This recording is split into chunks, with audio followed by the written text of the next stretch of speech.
Hey everybody. Hey, this was a lot of fun tonight. But back to the matter of talking about the Oakland Athletics, in this case, a fan or so-called A's fan, I don't believe he's an A's fan at all, who decided he was going to chime in with what he thinks is a just set of criticisms or questions. No, he's just sort of hauling off and ranting. So I thought, okay, you haul off and rant, and then I'll respond back. And so here he goes. His name is Mark Bennett. Actually, you can see it right here, okay? This is where I decided to um, issue my commentary, as it were, right there. All right. And then I will widen this out a bit so you can see it better and expand upon it like that. And then close in so you can see more of it and, less of me for the purpose of what I'm about to do. I have not done this in quite some time, so I am so looking forward to this and making these words bigger and bigger and bigger. Okay. Okay. All right. Then he starts off by writing, "This channel represents the pro A's, Vegas A's people. I don't really represent them, but I did advocate for the A's to leave Oakland for Las Vegas because the city of Oakland was not handling the matter of getting the tax increment financing district done in a timely fashion. And it's still not done, even though they say, hey, we're going to build something." All right. Then he goes on to write, "That's why it gets so few views." Hey, you're helping out, dude. These views are starting to become pretty good. Nobody wants the A's in Vegas. It's going to be a dismal failure if it happens. So let me guess what your response will be. It's all Oakland government's fault. Fisher is perfect in your eyes. So this is what I replied. I said, I could care less what you think or say. You know nothing of the development process. And, excuse me, I want to make sure I got that right, okay? And are responsible for why we have terrible government response and leadership. Heck, you just admitted it. Thanks for stating the obvious. Government is meaningless to you, and simply because its complexity takes away from your desire to hate someone. What a crock. And he writes, "I'm just a baseball fan and used to love the A's. Now I hate them in Major League Baseball. I have no interest in politics." My response is, exactly. Keep talking. You keep admitting you have no interest in government, which is what politics is all about. You also admit you have no clue how baseball development works, or ballpark development in this instance, which is all about government too. Thank you for laying it all out there. Very nice. The fault of this is folks like yourself who don't vote. And so give us unresponsive government. And then he goes, here's the thing. You're an Oakland politician. Apparently you act like you have knowledge, and yet you lost the Raiders and the A's, so joke's on you. I wrote back this. As long as you keep admitting you pay no attention to government, anything you say is automatically worthless. I only respond because you have no idea what you're doing, and it's obvious. So I'm using your own words against you. For example, you write, I'm an Oakland politician, in spite of the fact that I have never ran for office, but have worked for politicians. All that means is I know government, yet you don't, and you think you deserve a red badge of courage for admitting and showing your willful ignorance. And then you continue to show your desired ignorance by stating that I lost the Raiders and the Warriors, which proves you're no fan of Oakland, okay? And really have no clue regarding what really caused the A's departure. Yet you have the total gall to brag about your obvious lack of knowledge of what happened.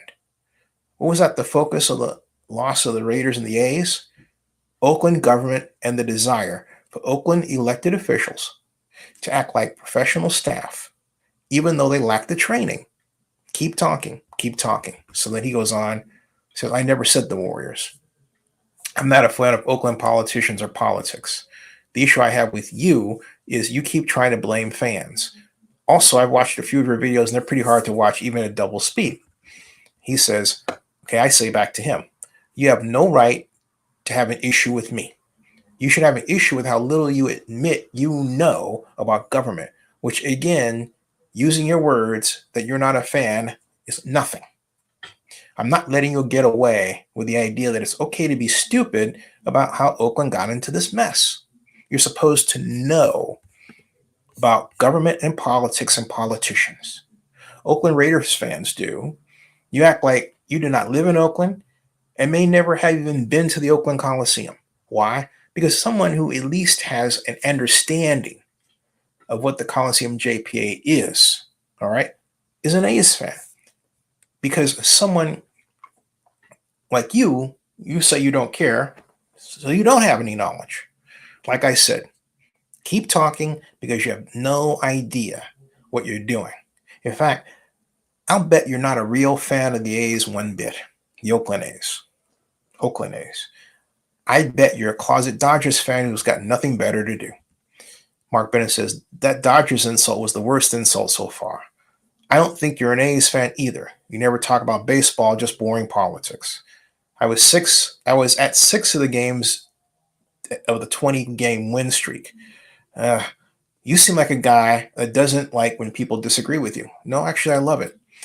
You always fall back to politics because that's what you know. Sometimes billionaires are evil and don't do the right thing. They don't need cheerleaders. Drop your Fisher pom-poms. So then I wrote back, actually, because you admit knowing nothing about Oakland politics or policy or economics, or, geez, I'll bet you don't even know baseball. I'll bet that. Okay? If you say you went to 6 games, you just wrote that you went 6 games of the 20-game win streak, which means you were a front runner to begin with. You haven't been to anything else. All right? That's it. Okay? Nothing else. All right? That's it. One of us made a game called the Oakland Baseball Sim World for the classroom. It wasn't you, pal. What you really are saying is that my take on anything makes you think you just can't stand that. Admit it. You don't vote? That's a bad thing. Don't know politics? Another bad thing. And you have zero idea why I say government is the problem. Another bad thing. Going through life being ignorant of government and politics is no way to grow up, son. All right? And here's my landing page for the Oakland Baseball Sim World I created.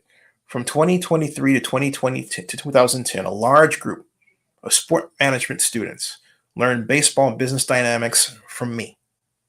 So you think you know baseball?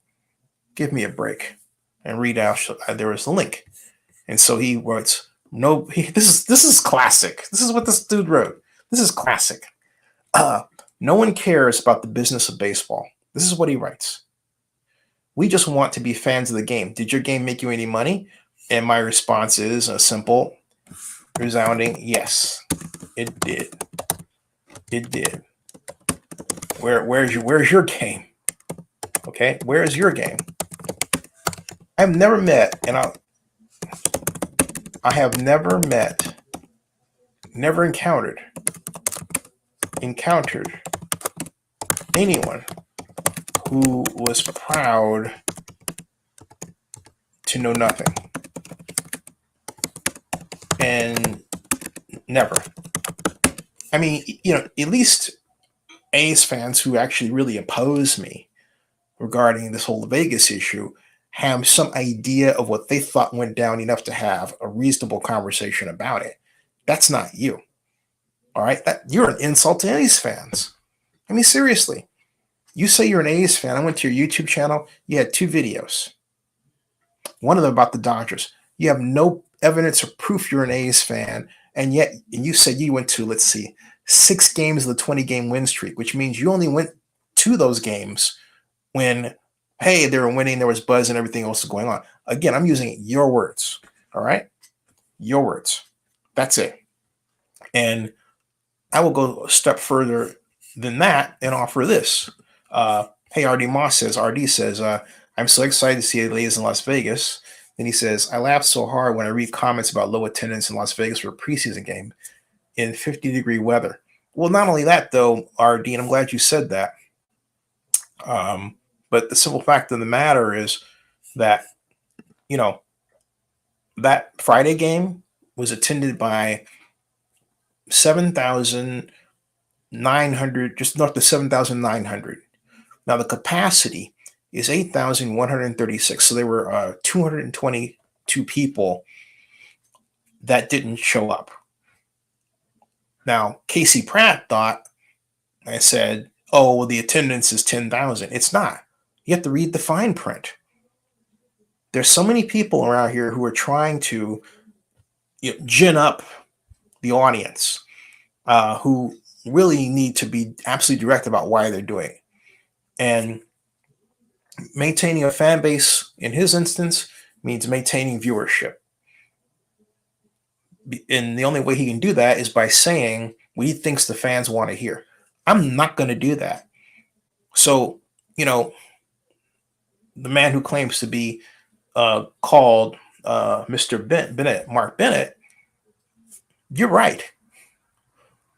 I made a decision a long time ago that I was not going to take advantage of the crowd, feed them pablum, and tell them things that they wanted to hear. I was going to tell them things I believe they should know. So you want to dog on me and blast me for that? Fine. Just like Michael Keaton last night at the Oscars. Okay? I'll take that. I'll be the Batman. Because you all are being shoved a bunch of what about what's happening in this instance and about how it happened. And you guys who had the great fan fest allowed Oakland elected officials to walk right in there, and wave and basically take the ones that went, take no heat whatsoever for what they did, which is not getting the job done on time, not implementing anything, and yet going on social media and trumping it or coming to you fans, as the mayor did, and said, hey, I'm behind you and everything else. If you're really behind getting the job done in Oakland, then you have to show, as we have not as a city, that you have the will and the initiative to complete big projects. So those of you who make fun of me, or you think you're making fun of me by saying, I'm angry I didn't get to be the job project manager, you're right. Because I know that if I were the project manager for that Howard Terminal ballpark, VAs would still be in Oakland and not planning to leave. Of course, they were still in Oakland, right? But they're planning to leave. Period. End of story. Because I'm the person that told Dave Cobble that tax increment financing was available to use. He didn't think public money was available. I proved to him it was. I showed him the calculations behind it, and not just the legislation, but also how it looked in the context of the Let's Go Oakland project that was headed by Doug Boxer and his group. That was back in 2010. I have his history that you, Mark, lack. But hey, you don't care about government, so it doesn't matter. Mark, this begins with government, and it's going to end with government. And it's being guided by government right now. It doesn't matter if it's Las Vegas or Oakland. It doesn't matter if it's California or Nevada. Government matters. And I say this pointedly because you need to get out and vote. This is an election year. Government is more important than ever on an election year. All right? RD says Friday's game was like a VIP event. People walk past security and upstairs the suites with A's ownership. Yeah, look, I think that explains. I'm glad you said that because I saw a photograph where there are people, it looked like it was top heavy. You had all these folks upstairs, and you had, a smattering downstairs here and there, and then they clumps, right? And then giant clumps. But upstairs, from here to there, it was like people. So you could tell it was an obvious event. And those folks wanted the views where they could go to the bars and everything up over there. I haven't been to that facility yet, so I'm assuming that all the nice stuff is up there because it looked like that. Then RD says, I saw one person with a sellout t-shirt. Bay Area media acts like there was a protest. There was one sorry person with a shirt. I'm not going to call them names, okay? Because I have friends who I disagree with who have the sell shirt. And I understand what they're saying. I simply believe that they get on a bandwagon, and then once they're on the bandwagon, they don't want to give in to logic. They just want to be part of the crowd so they can be part of something, as opposed to taking the risk of standing by themselves and telling the truth. And the truth of the matter is, you should be saying something like,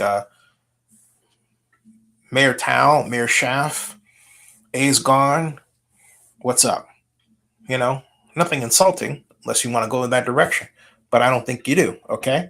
So he says, I appreciate your respect of everyone, Z. Well, I try, but I also don't like it when someone comes to my channel and writes stuff that's just personal or anything they can think of at the moment to my counter, which is why I did that. But then, of course, then I do like it because here's the dirty little secret: it actually makes money for me. Thank you, Mr. Bennett. Thank you, thank you, thank you, thank you, thank you. Okay. Um, cool stuff. All right. And in fact, he may have some more stuff to say. So let's see. Let's go back into the vault and see what else he may have added in the meantime. Um, if he's, so inclined to do so. And he apparently is. That's the last one he tossed me if it made me any money. Oh, by the way, speaking of the Oakland baseball sim world, I would love to show you, and I will, what it is that I built, and tell you briefly that story, because it is a story that I'm quite proud of, even though at the end of the day, the relationship didn't turn out the way that I wanted it to.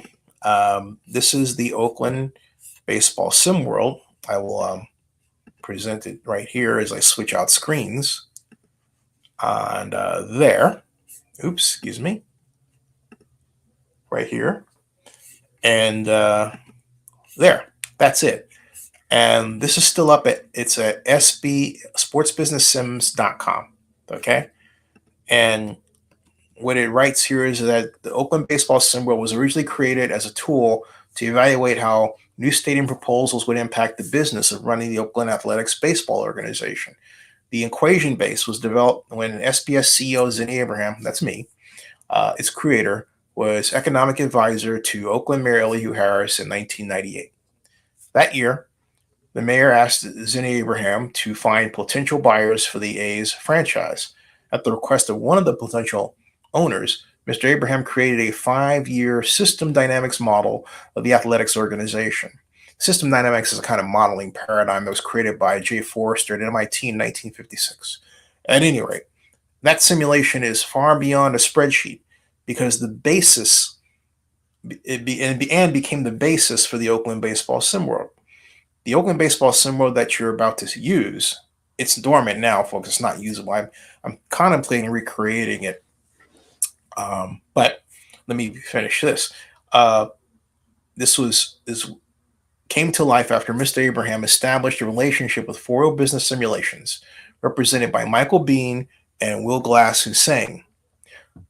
Now, as both Mr. Abraham and the Foro Business Simulations principals know, system dynamics and live in the San Francisco Oakland Bay Area, they created a strategic alliance. When Mr. Abraham met University of San Francisco professor Dan Rasher in June of 2002, he also expressed an interest in Abraham's simulation work. When Abraham and Rasher met again for the Oakland baseball, after the Oakland baseball sim world was finished, they established Sports Business Simulations, and we did it as a corporation. It was really supposed to be a C corp out of Delaware, but our attorney didn't quite get it right, and that was where I'd love to have the do-over. The do-over really was in establishing Zennie62 Media, myself as a Delaware C corp without an attorney, and getting it approved on the first bat, which I guess means I should have been an attorney, like the late Roger Hughes was saying to me that I was working on the Super Bowl, bringing the Super Bowl to Oakland, but that's another story. At any rate, Oakland baseball sim world objectives. The simulation has over 100 decisions that impact the baseball organization. What you're trying to do is grow the business of the baseball firm over a period from 2006 to 2021. And we, SBS, change this each year to maintain a current base of team information and a 15-year play period that goes into the future. All right. Your objective is to achieve constant increases in franchise value, keep the team in the black, where annual revenues are greater than annual expenses, and maintain a competitive team on the field, winning playoffs and World Series games if you get that far. You must do this within the overall economic structure that's currently presented by Major League Baseball. The recently passed collective bargaining agreement is represented here. But you can try different CBA agreements too. All of the observed macro fiscal patterns common to the A's organization are replicated here. Thus, the platform is perfect for evaluating different new stadium financing options and baseball economic strategies from high payroll teams to low payroll teams and other considerations. Like, you could have L'Oreal. Remember Jeff Loria, who owned the Marlins I was discussing the other day? You could actually L'Orealize the Marlins here. Or if you like, if you think L'Orealizing is, what John Fisher was cutting, which I take is a kind of a forced L'Orealization, which I'll get to later. You can replicate that here too. At any rate, all of the anyway, what I said, thus the platform is perfect for evaluating different new stadium financing options and baseball economic strategies. As I said, I'm about to repeat myself. And then it says to understand how to use the Oakland baseball symbol for your class, just read our curriculum section by clicking here, which I'm not going to do. And then I discuss Moneyball and the Oakland baseball symbol. Michael Lewis wrote Moneyball, a very popular book on the players' selection and development process used by the Oakland Athletics at the time. The Oakland baseball sim world is designed to permit the player to mimic the high player development expenditure, low payroll spending dynamics of the Oakland Athletics as one possible way to run the team and achieve good results. You can better understand how team business models like that used by the Oakland A's work using the Oakland baseball sim world in conjunction with the book Moneyball. And you can order Moneyball here. Okay. So that's how that's the Oakland baseball sim world. That's what I developed. You rightly say, hey, what happened to it? And what happened very simply was that first, our board, we had a study done for us in 2003. And the study said that we would need to charge $27 per student per class to just break even. Well, at that time, our sales weren't going well, but instead of being allowed to do that, my board, which was Dan Rasher and Mark Anthony Jones, took a vote to put it at $10. And I voted against that. And I said, hey, guys, I've got to run this thing, and I'm the one who's getting paid here, but, to no avail. So naturally, the money didn't come in. We had students using it, and we got to a point where we were in the red, not substantially large, but enough for me to be annoyed. And I just simply broke the board rule and said, you know what, I got to go with $20 per student per class. And we had some money coming in. Dan and I were supposed to go on road trips to sell it at these different symposiums, sports management symposiums. That never happened, primarily because Mark Anthony Jones had given us $25,000, but he promised to add to that $75,000 to get us at $100,000, which would have given us enough money, for me to travel, right, if need be. Now it's less of something I have to do because it's Zoom. All right, it was Zoom. Okay, and so it was Zoom. I'll get your comments in a section. Okay. And so I'll get you guys comments in a section, John and RD. But at any rate, we could have done it by Zoom, but we didn't. And there was no Zoom then. This was 2005. But a fellow did come to me saying that, implying that he would invest $140 million in our company, if I changed it to a gambling model. You hear what I'm saying? Gambling model. But here's the catch. At the time, what he was proposing was illegal. I called Dan. We had a great over-the-phone conversation. We've always had a lot of great substantive conversations. And we collectively decided not to go in that direction. Now, the climate is entirely different. Okay? entirely different. So, am I thinking revisiting that? But, okay, let me get to your comments. John Acosta says, did you interview with A's president that you were going to get? Did I? No, I didn't do it. And I have the vessel here because I'm waiting for them to, establish a date and go forward.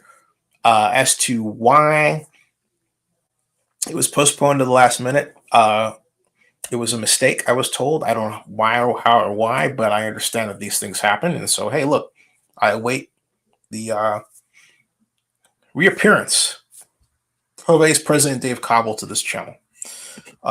RD says, who was that guy on your channel saying the stadium will look like the Sydney Australia Amphitheater? Do you remember? And yeah, I do. And he says, I bet it was me. So RD, are you actually Michael Cabruno? I'm wondering, because the first person I saw made that comparison was Michael. That doesn't mean that he was actually the first to do it. So I don't know, now, does it look like the Sydney Amphitheater? Sort of, but it looks like cross, in fairness, between the Sydney Amphitheater and Sphere. All right. RD says, I know some people. So that means you're him. That's funny. Either that, or you're either him or you're Brian Dixon. You're one or the other. I haven't figured that one out yet. But let me see something here with respect to the model. Oakland A's model. Ballpark. Las Vegas. There is, let me get a photograph of that bad boy around here. Now that there should be one, there isn't a model yet. That's interesting. Oakland A's model ballpark. How about Review Journal? Because I know the Review Journal had one. That was up. Still, I'm probably gonna have to go to Twitter for the one that I'm looking for. And so it goes. Yep, Twitter.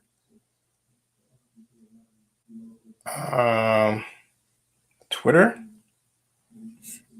And let's see, model athletics ballpark. Let's see if that comes up there. And nope, that one does. Okay, it has photos, so I think I'll use this one with green glow. Yeah, okay, here it is. Here is the model. And brace yourselves, folks. Boom. Okay, that's the model. Now, I'm going to have to switch screens here because it's not the page I thought I was accessing. This is the page I want to access because it's a fuller screen. That one. See that? Okay. And so this affords the opportunity to show off different versions of it, but you can see inside of it. All right. So that what you're looking at there, the way it's set up, is the view if you were in a drone 400 feet high looking down on it and thus into the ballpark. Now, behind it is the airport. To the right is the OEO and the properties there. And to the left, across Las Vegas Boulevard, is the Excalibur. All right. So they have another one. What is this? This is another where it looks. This is, see that one? All right. And then that's not a very good picture. They've got something in the way there. And here's another one, which is also not a good picture. But because it's blocked by this wording, right? So, there you are. Oh, that's funny. Aha. So you're a television guy. All right. So let me see what other photographs I can find here of it. And before I close this down and then go to the next subject I'm going to talk about, let's see if there's any new information here that I missed. And I don't see any at all. So I'm going to go and dig around for that because it's 1:44 at night. And let's see here. Yeah, I don't see anything there. Viewjournal.com. Let's see. Las Vegas lands a major film industry event. Wow. Okay, folks, take a look at this. This is big news. This is big news. Las Vegas is focusing on the meetings, incentives, conventions, entertainment industry like a fiend. All right. RD Moss says, funny how the Bay Area media is saying the sun is setting in the wrong direction. They've never understood the strip in the dark. That's funny. Okay. So this is some major news. Excuse me. All right. A major film and television industry event leaves Southern California for the first time in its more than 40-year history. And what could that be? Okay, so can I click on it and not be subject to a paywall? Yes, apparently I can. Can you see that? All right, let's. You see that? Yeah. It says, listen, it says Las Vegas is set to host a major event for the film and television industry later this year that could help advance the Hollywood 2.0 concept. The 45th American Film Market, a 6-day annual event. Okay, and then it's like, okay, so here I'm going to have to copy this, right? And then I'm going to have to go up here, paste for search there. And yeah, it's moving to Las Vegas. The American Film Market, 45th, is moving to Las Vegas. Let me go to the website directly. Yep, November 5th through the 10th in Las Vegas. Save the date. It's at the Palms Casino Resort. And then let's read the press release. It reads, IFTA announces American Film Market to move to Las Vegas Palms Casino Resort for 2024 show November 5th through the 10th. Wow. Companies include ArcLight Films, Blue Fox Entertainment, Cornerstone, Film Mode Entertainment, Film Nation Entertainment, rats, Hanway Films, Lakeshore Entertainment, Millennium Media, Myriad Pictures, Neon, Protagonist Pictures, The Exchange, WME Independent, and XYZ Films already committed as exhibitors at the Palms for AFM 24. That's huge. The Independent Film and Television Alliance, IFTA, and its board of directors today announced that the American Film Market, its industry flagship, will relocate to Palms Casino Resorts in Las Vegas for its 45th edition. Scheduled for November 5th through the 10th, 2024, this move marks a new chapter for AFM. Held in Los Angeles and Santa Monica for over 4 decades, AFM is a cornerstone event for the independent entertainment industry.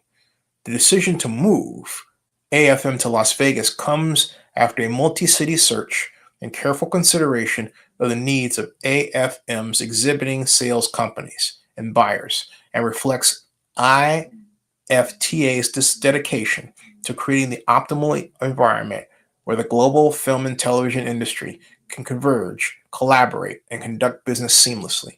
Quote, after extensive research, discussions with the board, and invaluable feedback from stakeholders, this move underscores our determination to evolve AFM to meet today's industry needs, said Clay Epstein, IFTA chairperson and president of Film Mode Entertainment. The strength of the AFM lies in its ability to create community and present a sophisticated platform for all of our participant activities in one location. The Palms enables us to do all of that and beyond. Palms Casino Resort, I'm really surprised this didn't happen for Atlanta because, a lot, arguably most of the film industry production organizations are here, okay, that were in California, or at least perhaps, in both areas, both parts of the coast, right? So this is really a statement. Anyway, this talks about how Palm Casino offers a wealth of modern facilities and conveniences, all in a single location for an enhanced market experience. And then it talks about the Las Vegas travel options. And then it just lists the production organizations, as I listed. And then Gene Prewitt, who is the IFTA president and CEO, said that AFM was created by the independents and remains the independent market. The industry has called for a fresh look at how the market can better serve a rapidly changing business, read AI. The board has made a monumental decision that allows us to better serve these needs. We look forward to introducing everyone to the new AFM venue and its offerings. And you know what I also think this may be tied to? Because there's a lot here. This is rich, all right? I mean, this is rich. So you can attend, exhibit, all right? Sponsor programs. They have the sessions and everything here listed and all that, all right? And they were putting we have finance conference. Brazil's return to the big scene, financial incentives for them. The finance conference, 6 imperatives for wintering Black lives in media. Yes. The global perspective, breaking the boundaries of today's film marketplace. International co-production with China. The content audiences want and the industry needs to provide. Funding queer narratives, funding LGBTQIA and plus stories with social impact. Faith and family, satisfying the growing global audience demand for uplifting content. Harnessing the power of music for film. New distribution patterns shaping release trends. How to lock in professional actors and music talent. Fast times in the ad-supported distribution landscape for independents. I mean, this is a long list. I'm going, oh my Lord, look at that. I was going to read all that. Oh my gosh. This is huge. Okay. This is huge. All right. Absolutely huge. Okay. Let me get back to your comments here. All right. John Akala says, I heard somewhere that the MLB, Major League Baseball Players Association, is going to have a say in where the A's play there. Temporary years, even if it's Oakland before moving to Las Vegas. Is it true? Well, yeah, because they're the players. So the players want a say in their environment, right? And so it's very logical that they would want to say, hey, look, you know what? Hello, don't forget us. There you go. Mark Bennett says, thanks for making a video with my name on it. I'm a real Oakland A's fan. Prove it. Okay. Because these days it's too easy to say that you're something that you're really not. I'm just saying, prove it. I mean, after all, you started this, okay? I'm just saying. I'm not saying I have to finish anything, but I really don't like it when people put down the importance of government and politics. It's wrong, particularly when, again, this whole matter started with government, it involves government, and it's going to end with government. So Mark says, Marty Moss says to Mark, Mark, you should ask yourself for an autograph. Mark says, already have it, his own autograph. Okay. I see one potential fan of the A's, the Vegas A's is here. Actually, there's 2. 3. And so he says, Artie Moss says, my season ticket money is burning a hole in my pocket. I will support the Las Vegas Athletics. And that was the last comment so far. Boom. Welcome. Okay. Mark, you say politics doesn't matter and government doesn't matter. I will tell you something, okay? This That news, American film market leaving California, was due to politics and government. And I can tell you exactly, without even knowing, why this happened. In fact, if I happen to type American, let's see, American film market in search, American film market 2023, okay? And then we can see the venue that it was at, all right? It was 2023 event was, of course, in California, right? But they don't have it listed there anymore. It's something I have to get the. It was in Santa Monica. Yeah, it was in Santa Monica. And I'll bet you that what happened, it was at the La Meridian Delfina, Santa Monica. That's huge that they're losing this event. But I'll bet you that the La Meridian Delfina upped the prices on them. And they said, you know what? We cannot sustain this. Because they don't want to leave Santa Monica. But the high cost of doing business in California has caused this. And the high cost of doing business in California is a function of government and politics. There's no way around it. So, hey, the A's are going to Las Vegas and the American film market is going to Las Vegas. This is not funny, folks. This is serious stuff, okay? All right? And so Mark Bennett said, I never said government doesn't matter. I misspoke. You wrote it right there. You said, I said I'm a baseball fan. My job is not a politician. What I said to you is that politics is government. You said that. You wrote these things. I can go back and show you. All right? You're the one who said you don't pay attention to politics and politicians. And I said to you, that's government. Okay? It's not about being your job. Your job to create or to keep our democracy going is to pay attention to what government and politicians and politics do so that you can intelligently vote. Well, or just vote. All right? Period. Mark Bennett says, not a Dodger fan. Hell no, not like 90% of Vegas people. And so, but again, how do I know? I went to your channel. You had some comment about the Dodgers. I haven't seen anything about the A's. I mean, nothing. All right. R.D. Moss says, don't worry, California. We will leave the fecal matter to the Bay Area. Oh, my Lord. Mark says, thanks for being an accomplice in attempting to steal the A's from Oakland. It's not a theft. Mark, I'm glad you said that. So here's another reason. He doesn't know the situation. Okay. Vegas didn't steal. Oakland lost it. And I said to anybody who would not listen that the city, even before this started, that Oakland has to prove, and this is the Raiders case, that has the will and the initiative to complete big projects. And then after that, my god sister did not have a debrief to find out so we could figure out what happened. All right.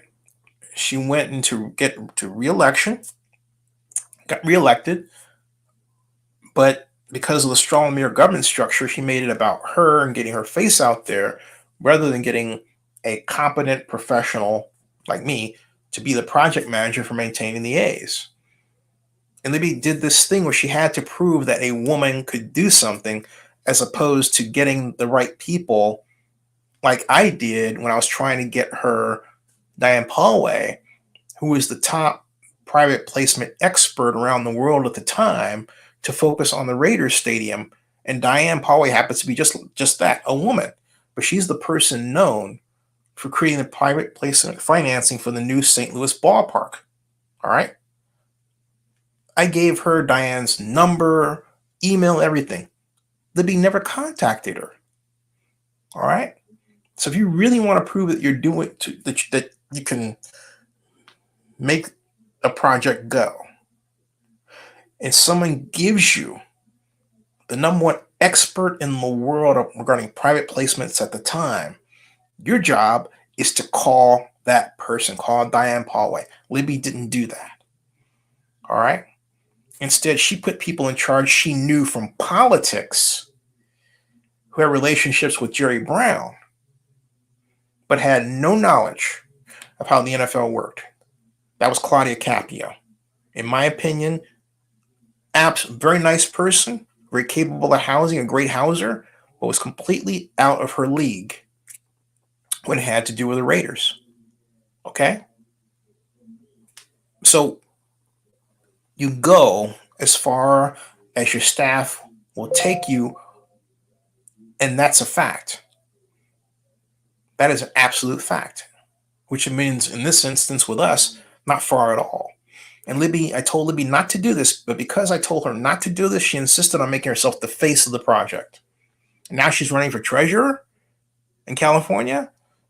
All right. So, okay. John Collins says, so the Vegas Stadium is going to be right across from the Oyo Hotel. Actually, it's going to be on the same side of the street. He said, I stay there whenever I go to Vegas. I stayed there, not when it was Oyo. I stayed there when it was Hooters. Yeah, I was a fan, unabashedly so. Great place. Great chicken wings. The rooms, but the staff was fantastic. I was there for CES a number of years ago. So Artie Moss says, Las Vegas didn't have an organization to lure the A's. The A's came to Vegas. True. The jealousy of Las Vegas is just that. Don't hate the player, hate the game. Something else that everybody, A's fans consistently forget this. This is the reason why the A's left and followed the Raiders to Las Vegas. Sports gambling. Sports gambling is legal in Nevada.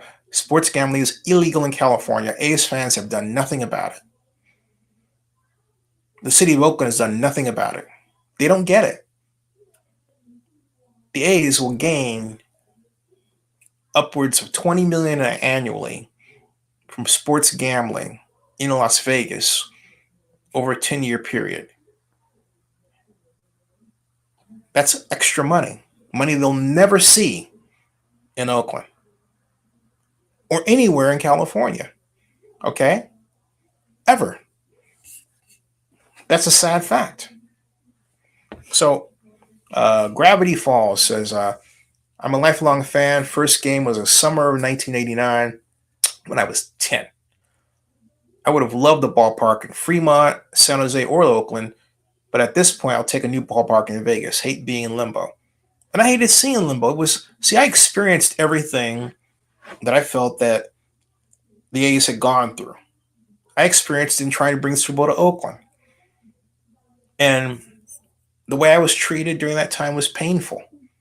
And arguably, I should have gotten an attorney and filed a lawsuit.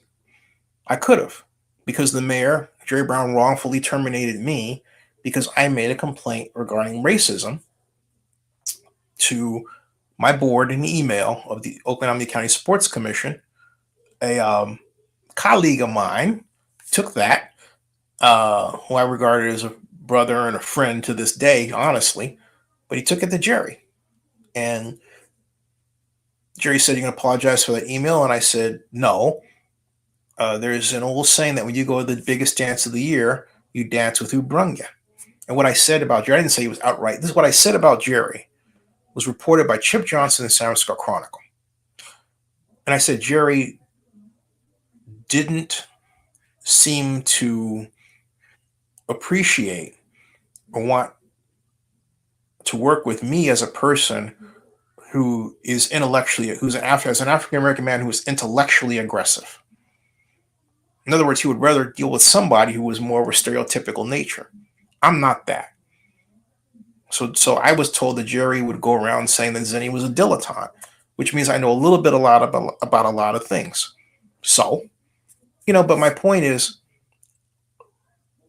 I didn't get the city of Oakland to the finals between Jacksonville, Miami, and Oakland for the right to host Super Bowl 39. All right? 2005 Super Bowl. And They're all shocked. District 1 council member um, um, told me, just ran into her, Jane Bruner, said, we didn't think you were going to do it. And I said, I did. I mean, how did it insult? They were betting against me, right? Well, I don't think he's going to do it. And at the same time, a number of them holding me up rather than supporting me. So I'm literally battling my own city to get as far as we did. I even had a guy I didn't know working in Oakland, public works guy, who would see me every morning while I was on the way to the office, took time to tell me that Super Bowl Oakland would never happen. This is a guy paid by the city of Oakland. So I decided I wasn't having any of it. And I said, say it, Super Bowl. I went Bobcat Goldthwait on this guy, all right? So I know what it's like. It's painful to be on that side, whereas my counterparts like Dan Doctoroff in New York, who worked on the X plan for the Olympics there, or folks like Casey Wasserman down in LA, who was instrumental in bringing the Olympics to Los Angeles. You have to have politicians behind you. Doctoroff had some problems here and there, but then there was also Ira Magaziner as another person. Then, with respect to the Super Bowl, there are people like Robert. I forgot Robert's last name. He was a consultant. He ran the effort to bring the Super Bowl to Houston, and then sadly died of cancer at 50 years old. Robert was one of the smoothest people I've ever met in my entire life, and a true mensch. And let me see if I can. It's been a while since I've had to look him up. Robert, Super Bowl, Houston. And I'll probably get Bob McNair. Say a consultant. Let me see. Robert Dale Morgan. Robert Dale Morgan was that guy. I met him at our Super Bowl workshop, August 25th of 2000 in New York City. He was leading the meeting. Very sad to note that he died at 50. Just too young, too young. But again, this is the man who, when he talked, flowers came out of his mouth. I had never seen anything like it. I mean, you talk about just a person who was like smooth like butter. That was Robert Dale Morgan. Period. Period. Okay. So, missing your comments here. Sorry about that. Mark says he hates Vegas. What did I miss before that? I'm getting to. Sorry, I missed your comments. I'm coming back here. I got that one. Okay, yeah. And then Mardi says, if I were an Oakland fan, I would be 10 times more angry at Jerry Brown than Las Vegas. It's a good idea. Mark Bennett says, my first game was in the 70s when my grandma was a season ticket holder. Now, you know what? God bless your grandma. I got my mom downstairs. I'm here for her. In fact, I got to close out soon and go down and check on her. Corey Ford says, Oakland got bigger problems to worry about. Ain't their mayor getting recalled, even though Taco Bell is closing their door in Oakland? Well, she's not getting recalled yet. There is a petition drive to get signatures to get Shang Tower recalled. So,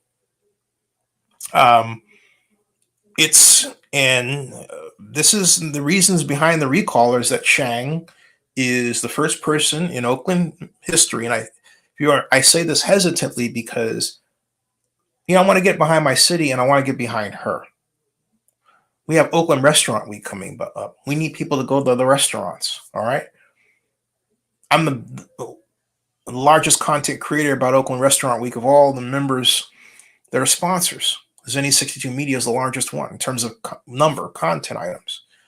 That's a shame because we don't have the majority of money. There are other organizations that have better money than mine is. But it's a truth, okay? And so I'll just candidly say this. I want to see Shang do well, but the only way she can do well is to fundamentally change. She has to make friends with people. She cannot She chose enemies. I believe in this Trumpian way of thinking that, hey, if I have these people I define who hate me, then it'll make it easier for those who like me to want to gin up and support me. But why do that? Okay, we have enough problems without crime, right? Without that, because people do bad things to people when they don't like them. She's ginning up other people, a number who are black, to say bad things about other people who are black, and worse in some cases I don't want to get into. That's not the way Oakland is supposed to be. You don't push that button in Oakland. And unlike the United States, it's not working for her. And so now there's this petition drive, and there's a good chance she could indeed be recalled. That could happen. It's very real. So let's see. That was quick. Thank you, Sir Chai.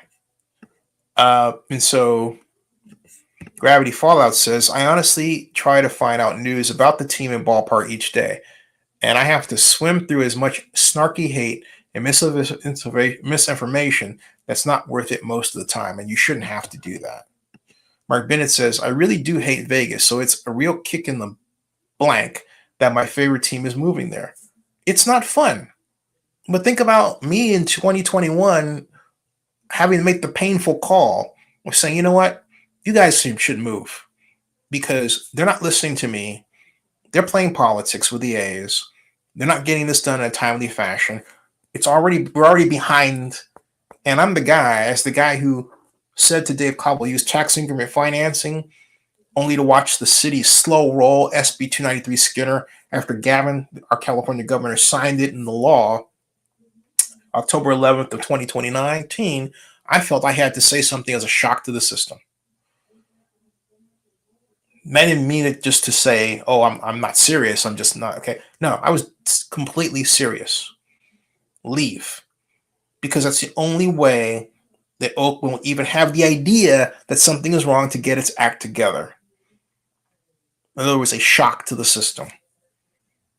And right now, things aren't working exactly as I thought they were, because if we had Lauren Taylor, I believe as mayor, he would not have been the gamester with the Athletics, and he would have been faster to engineer a scenario where you are going after an expansion team. Mayor Tao, God love her, talks it, but we have no organization, no task force. And any politician who says to you, I have a task force on organization, but you don't see it, you shouldn't believe it. Because normally when a politician puts the gun together, you know who's on it because they put out a press release and all this stuff. She didn't do that. So we've got trying to go up here. And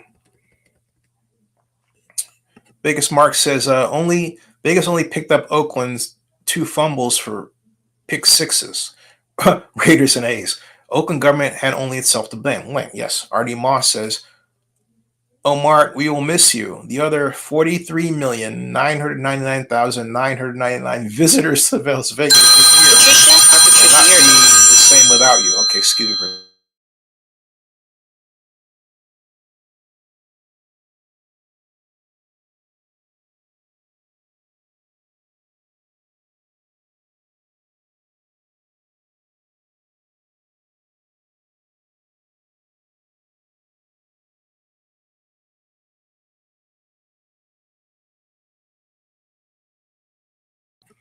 Okay, thankfully everything is okay with her.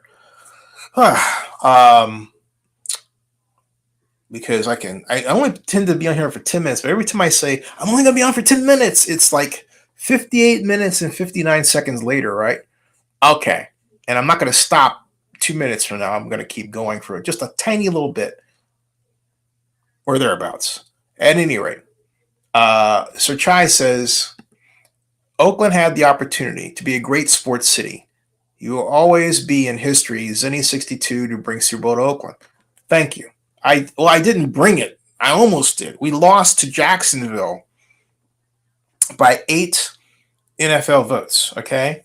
And so my history will be getting Oakland to the finals of bringing the Super Bowl to a point, that's where I got them to a place where no one could believe it. I would love to say, hey, if I did it, my life would be really different. I would have been, I'll tell you what would have happened.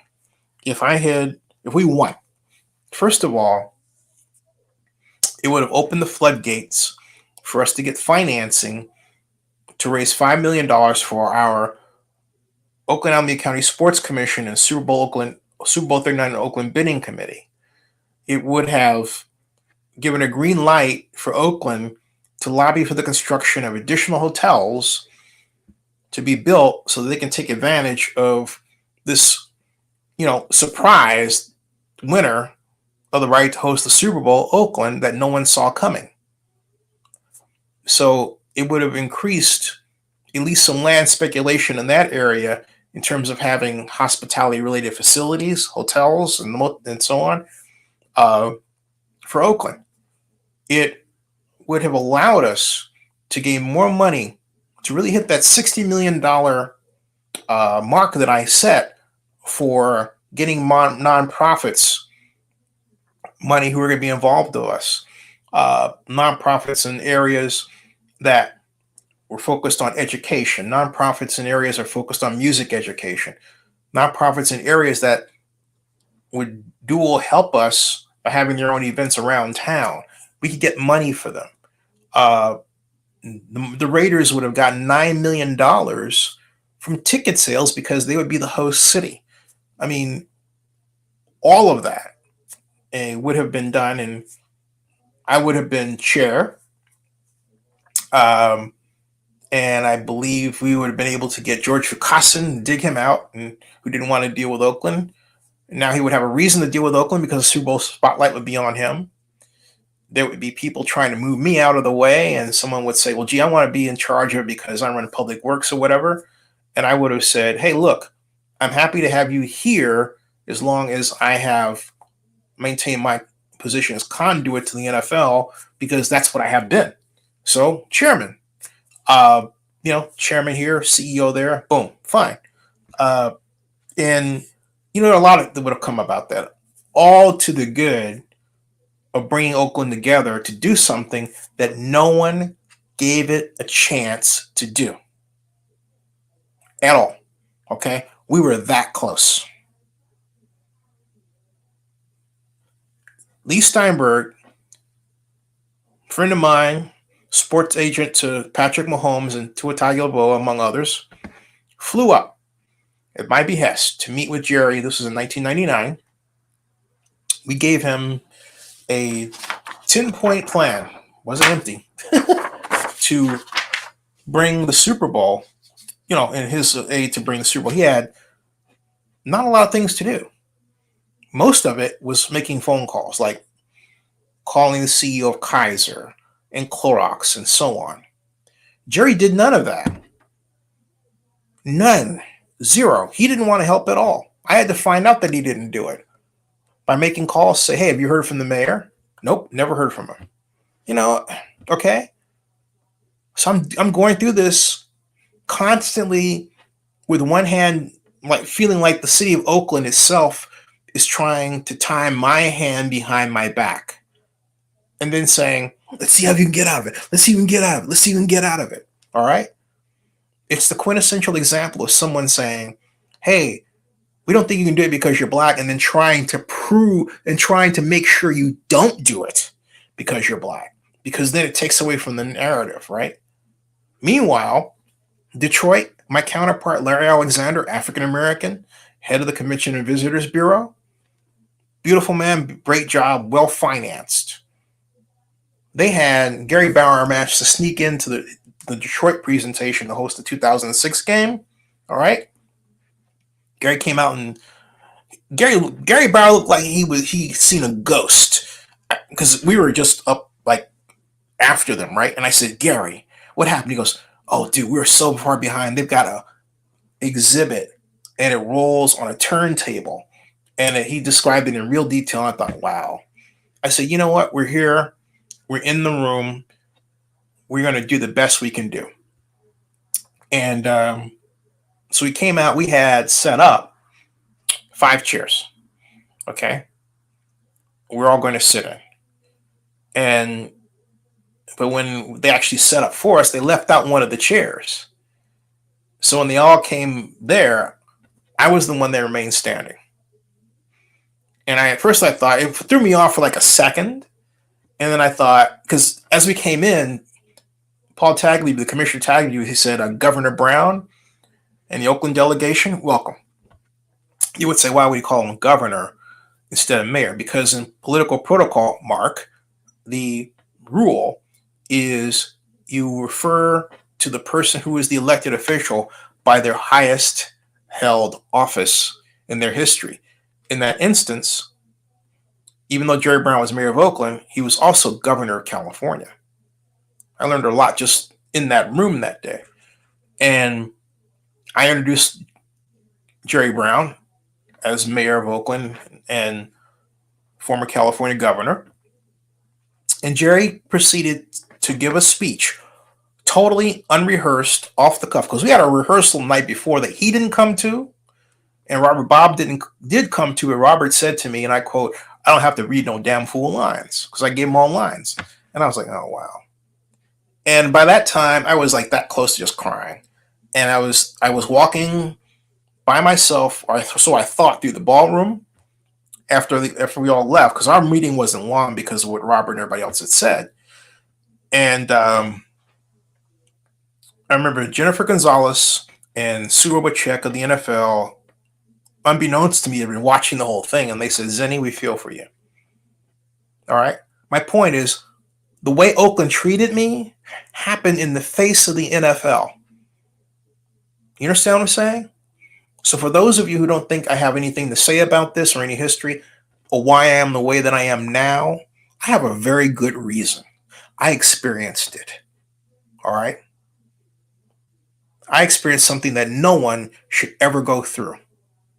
It affected me. And then I come back. I hadn't taken any vacation. Robert Bob said, take a vacation, take a week. You've done a great job. I do so. Then I come back, find out that Robert Bob told Monica Lamboy to tell me that basically I was fired.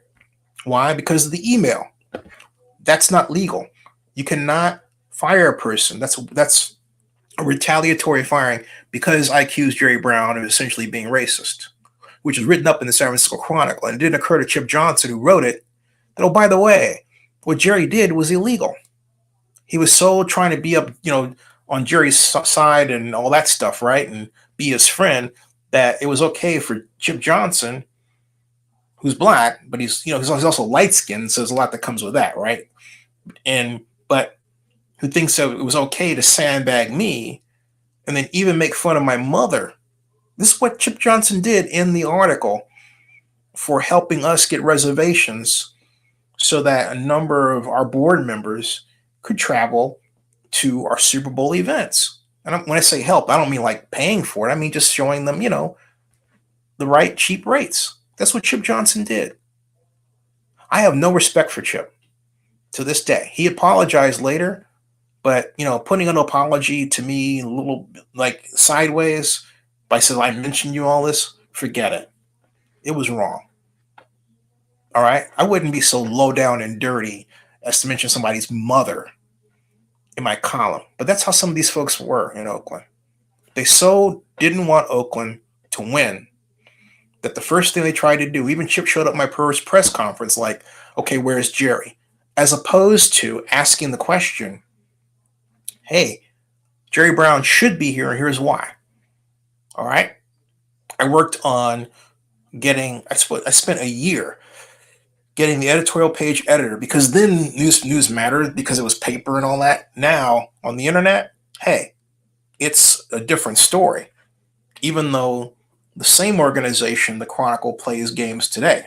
Another story. Well, my point is, it took me a year to get the editorial page editor and the op-ed editor to write a column in our favor as opposed to who's against it. I finally got it. All right? And then, would you believe 7 months later, he reversed it. I'm thinking, who? And I called him. I lost my temper. I didn't talk to him for like a good 6 years after that, at least. No, see, 99. Yeah, 10 years. 10 years. I didn't talk to him for 10 years until the whole City Brights thing came up and he says, hey, you want to blog for us and all that stuff. That was 10 years. It took me 10 years to get over that. And as you can tell, I'm still not over it because it was wrong. All right. And then you have other people like, I think the fellow that calls himself Marine Layer, he'll contact Dukasin and, oh, he'll extol Rukassin's virtues and all this. But when I'm heading the Super Bowl, did I get the same respect? No. So if I turn around and say, hey, man, you got an issue because black guy's doing it, all right, then he gets upset. Well, all right. Any person who was really interested in what I went through, and not only that, what I had to really do in terms of forming a bid, it's really a complicated process with the league, would have been on the phone to call me and talk to me. But you had people who was, I think it was someone told me, they said it was my late stepfather. He said between white people who think someone white should be doing what you're doing and black people who are jealous, you have a real problem. Which again shows you just how race negatively impacts why Oakland's history. All right? Why Oakland doesn't develop like it should. Race is always at the background, folks. It's true in this case with how Libby handled this. It's true in a number of cases I can just talk at length and ad nauseum about. It's awful. It's not the common racism you think, but it boils down to either disinvestment, long history of where people, in terms of Bay Area migration patterns, would leapfrog Oakland if they were going from San Francisco and then go to Walnut Creek. That has stopped as of about 15 years ago. Oh, excuse me, longer than that. But when I was doing a study called African Americans in San Francisco from 1960 to 1990, that's what I found. That's what I saw. I also learned that as our education opened up, as discrimination stopped, the rate of birth, when we would have kids went up. In other words, people we would put off as African Americans having children because we were getting what? An education. All right. Well, my point is that race has negatively impacted Oakland and it's retarded its development because the way the outside world viewed it and how negatively Oakland came to view itself. And that still exists today. All right. So Mark Bennett says, no one thinks Oakland is a paradise, Corey. I'm talking about baseball. See, he's not a fan of Oakland. Thank you. Okay. Caroline, Well, but here's the thing. Where's the proposal? How? We have no sea level rise answer by 2050. That's within a 30-year lease window. And so my friend Rebecca is saying, hey, we're going to build a ballpark for you. Well, we haven't dealt with the sea level rise issue. Seriously? All right. So Chai says, my cousin in Charlotte is hinting that Dave Tepper is not happy in Carolina. He would threaten to relocate. Perhaps Oakland could poach the Carolina Panthers. We have to do something. We can't just say it. I hope the recall happens, Sir Chai says. R.D. Moss says, unfortunately, Oakland can't attract the Golden Corral at this point. That's true. So Chai says, unfortunately, a lot of these casual East Bay fans will be so immature they will pivot for the MSF Giants. Same goes for KC and Brody. Their videos are getting old quick. Gravity Fallout says, I watched Howard Stern interview Reggie Jackson, who said he actually had an ownership group set up with Bill Gates, but Bud Selig sold to his buddy Lou Rofa instead. I have heard that. I don't have confirmation of it, but that's what I've heard.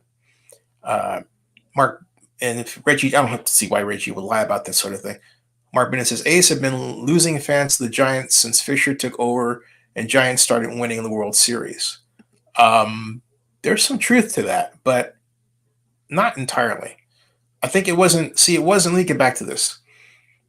it wasn't that Fisher took over or that the Giants won the World Series.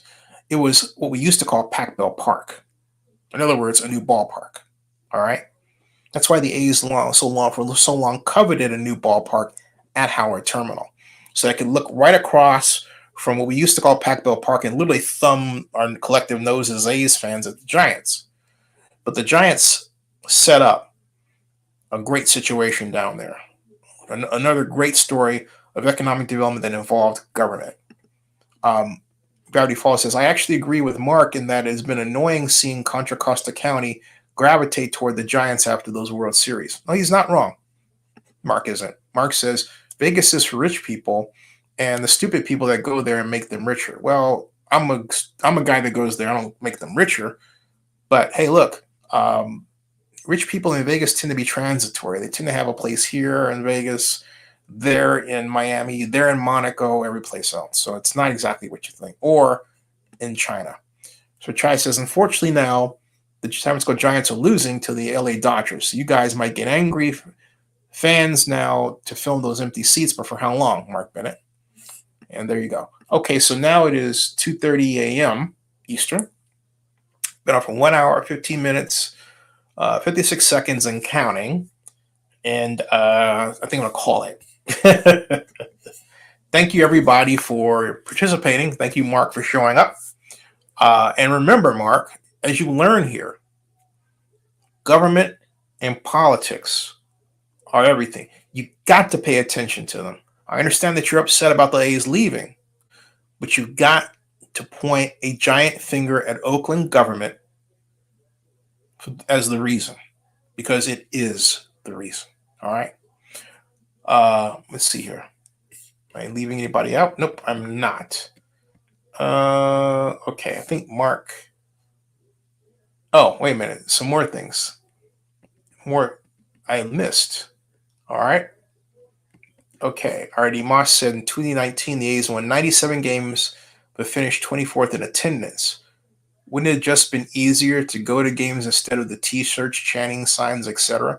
Yeah, it would have. And that's a big problem. You don't say you want your team. And this is what I mean. This is what I get at when I talk about the Oakland government and the Oakland A's fans helping the A's to loralize themselves. When you don't show up to games, that's taking money away. So it gave John Fisher the luxury of pointing at them and saying, hey, you know what? I'm not making money here because they're not coming to the games. And I have a better shot if I move to Las Vegas in a brand new facility where I can get sports gambling money that I can't get here. All right? So the A's fans arguably helped Loralize, referring to Jeff Loria, the owner of the Marlins, who tried to tank his own fan base by not coming. And the A's fans' response is, hey, look, you're not putting people on the field that can win. But if you're a fan, it doesn't matter. You're a fan, you come to the games. That's where the term the lovable losers, as applied to the Cubs, came from, okay? So no, the A's fans do absorb some blame here. So Chai says Marine Miller is a dweeb. I hate to check him. I had to check on him a few years ago. And I hate that. It's just I hate that he's like that. But I remember I got something. I had a spreadsheet out, and it was a preliminary, and he found something that wasn't right. And instead of paying attention to where I corrected it, he starts. Because on use days, you would have Twitter set up where it would make a ding when someone hit the like or hit whatever the list dislike. He's like doing this. I'm like it sounded like 100 times a second or something. He just went psychotic, and I thought this guy's really off. Just for what's the purpose? All right. So I thought, hey, after a time, I thought, you know what? That's him. That's the way he's going to be. I got my thing onward. Mark Bennett says the chanting once in 2019. Also, it takes time to rebuild your fan base. So when that team came out of nowhere and started winning, it was at a time when they were starting to get fans back. And see, my argument, though, is that regardless of the reason, if you love your team, you go to the games. You don't make up excuses. And if the majority of your fan base isn't in Oakland and it has to drive, then there's another problem there. All right. R1 says, Vegas is an incredible sports town. As a Golden Knights fan, I love the sports energy here. And John Akala says, is there any city in the United States that you're surprised that they don't have an MLB team? Yeah, Portland. Because Portland has a plan. They have the financing lined up, or had it. I assume it's still there. They just don't seem to have the right. Well, they don't have gambling. And so I don't believe. Let me see if they change their mind in that with respect to Oregon real quick. And so Oregon sports gambling and Oregon lottery, DraftKings sports betting. So bet on, yes. So apparently, can you gamble on sports in Oregon? And yeah, you can do that thanks to the lottery. In Oregon, sports betting has quickly become one of the state lotteries' most popular products since it first became legal in 2019, with a number of players increasing by 43% from 2022 to 2023. And here is a more recent article that reads, sports betting surges in Oregon as experts caution risks of digital gambling. All right. So it can be done there, which means a boon for the teams that are in Oregon and for the Major League Baseball team and NFL team that would choose to go there. So yeah, again, Portland. All right. R.D. Moss says Portland is going to be like Oakland in 4 years, progressives eating themselves. I don't think, look, as a person who calls himself progressive, I don't think that's the problem myself. I think the problem is that you have a certain type of person who believes they're progressive, who is basically, to look at it from a John Kenneth, to look at it from a Galbraithian perspective, the opposite of what I call their couch potato conservative operatives on the other side. In other words, neither the particular brand of progressive I'm thinking about or the couch potato conservative actually pays much attention to the details of policy. You start thinking a lot about things, you come to the middle. And so some answers that might look conservative are attractive to you as a true progressive, what we used to call liberal. Some answers that appear to be liberal or progressive are attractive to you as a conservative, because a true conservative is conservative for two reasons. A, you identify with the value of the price system and its ability to be a great resource allocator under most conditions. Where it's not, do you understand the need for government intervention? Okay?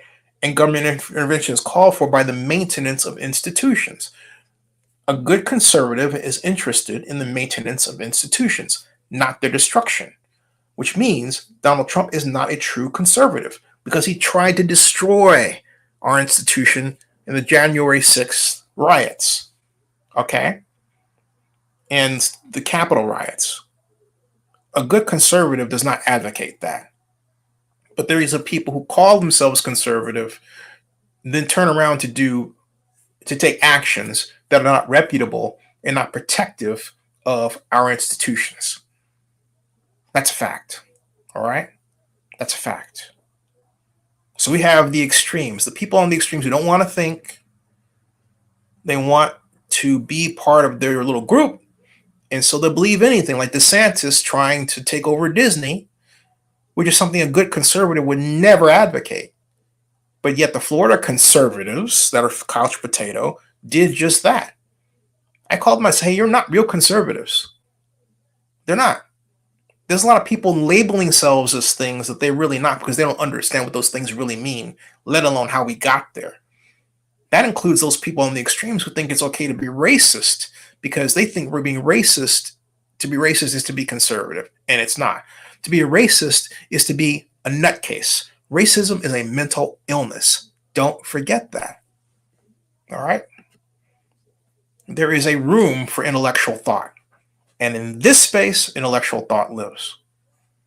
I appreciate your dedication to your community. Thanks for answering every comment. Thank you. You're welcome. You're welcome. And now it's 2:38. Okay, folks. 51 of you. Hey, thank you for being here. Blessed. I will see you all tomorrow, where I discuss the Oscars, because I didn't get a chance to do that last night. I was exhausted. Great show, though. All right, I'll see you all later. Thank you. Thank you, Mark.